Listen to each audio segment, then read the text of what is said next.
Good evening and welcome to Metrostars TV. My name's Michael Peroni and I'm lucky enough to have Jackson Fortunatow here with me tonight, one of our up-and-coming young players. Welcome, Jackson. All right, thanks for having me. Mate, you are probably the player who's been here the longest, probably along with Michael Cittadini, I suspect. But just tell us a little bit about your journey and how it all started here at Metrostars some 14 or 15 years ago. Yeah, so I joined in 2009. My older brother was here. He came because my uncle advised him of this club, and then I just joined because he was here. And yeah, that's it, pretty much. So just to give you an idea of how long ago that was playing, I was still playing here at the time, and it was a good year to join because the club went on and won a championship that year. So it's had some success, obviously, in that period between 2008 and 2014, and won a couple of cups on the way. Is that something that daunts you as a young player? Being at a club that's sort of steeped in a bit of history and has been successful, or do you take that as a positive? Yeah, well, I know it's obviously a very successful club, and I know that we've won a lot, but I'm just out there to try my best and see where it takes us.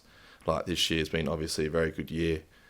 Still got a lot to achieve, but no, I'm just out there trying my best, and my motto is if you try your best, things will happen naturally. So that's... Yeah.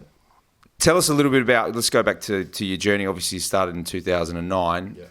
Who's had the most influence over you since you've been here? Talk us through some of the coaches you've had here, because the club's always had pretty good junior system here, and what's really encouraging, even as a past player and supporter, to see someone like yourself now come through and be on the cusp of being part of something really big this year, and that's if we go on and win the title as well to make it a treble. Tell us a little bit about those people who have helped you get to where you are now. And you can name them, that's okay. Yeah. You won't embarrass them. So since I came here, actually, I think every year I've had a new coach, and the longest stint's been 2 years. So throughout my junior, like up to under 18s, I wasn't really enjoying football that much, actually. I was playing centre-back. I didn't really enjoy it that much, and I was on the verge of quitting, actually. And then before the 2020 season with David Moffa, I asked him, because I played midfield for school and I just loved it. And then I told him, can I have a midfield gig? And he's like, I've always sort of not seen you there, but always wanted to try you out there. And then he gave me a go there, and I just refound my love for the game. And yeah, sort of the rest is history, I guess. So just on that, David Moffa, the most influential, I would say. Just on that positionally, then you play in the middle of midfield. You like to lie deep as a six. Yeah. So I'm more of a defensive midfielder. But I like to get forward, make forward runs, and the system we play, sort of both centre mids don't necessarily, not one sits, both can get forward. So yeah, I enjoy. We don't want to give too much of the tactics away to the opposition. Sure, yeah. That's all right. Yeah. Just leading to the next point of discussion then is you play with the games you've been able to play. You're surrounded by some really good players, obviously, and that's been that's obviously lucky for you to come into the system like that. But someone, I guess, and Fabian's the obvious one that I'll mention, probably because he's the most experienced player, and even Tony Solana to a certain degree, because he played a lot of his football in there. How has that helped you, seeing those guys at close quarters? Yeah, they're so good to train with, always demanding good intensity. They'll let you know if you're, not playing well, not training well, but they're very encouraging constructive criticism, always telling you the right thing to do. Supportive, and they're really good to be around, good people, and love training with them. What would be the best aspect of your game as a midfielder? The games I've seen you play, I was actually quite impressed with your range of passing and your ability to strike the ball over distance. What would you think it is? Yeah, I probably agree with you there. I think my passing is probably my best attribute, but over the years, breaking up play, sort of with slide tackles, breaking up their counter attack, putting us back on the attack.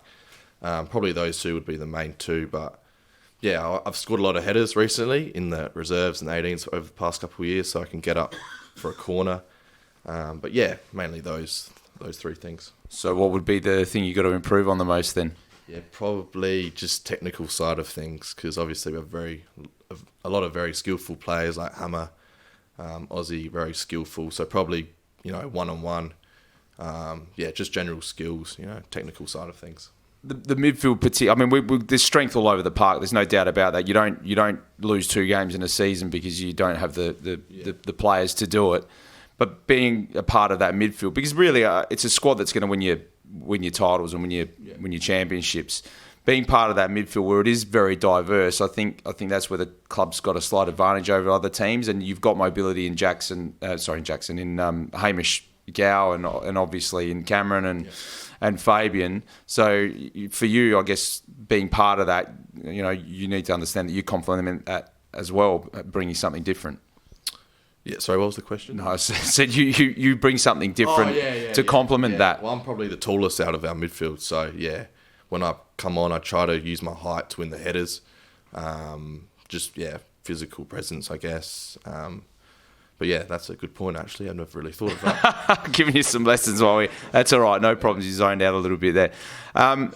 Obviously, the aim now, moving into the business end of the season, there's a couple of big things up for grabs. Yeah. One of them being the Australia Cup, which was drawn last night. You had some experience in the last game. How did you find that on the night with the big crowd here and under the lights with the TV and everything rolling? Oh, it was such a cool experience. I absolutely loved it. When I heard my name over the loudspeaker and it pronounced correctly was good.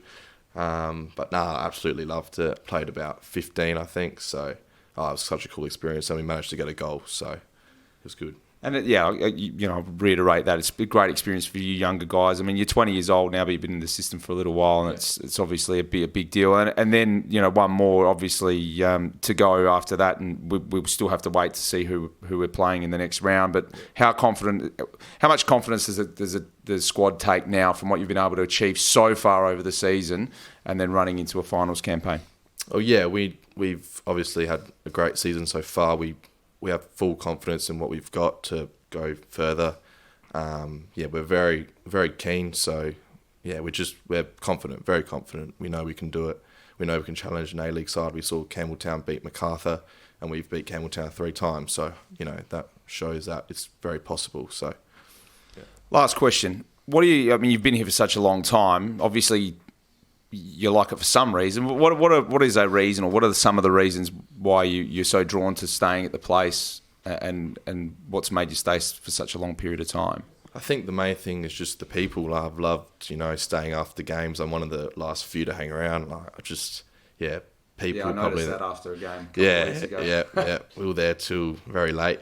Probably the people and the coaches. Like the style of football is very positive. Keep the ball.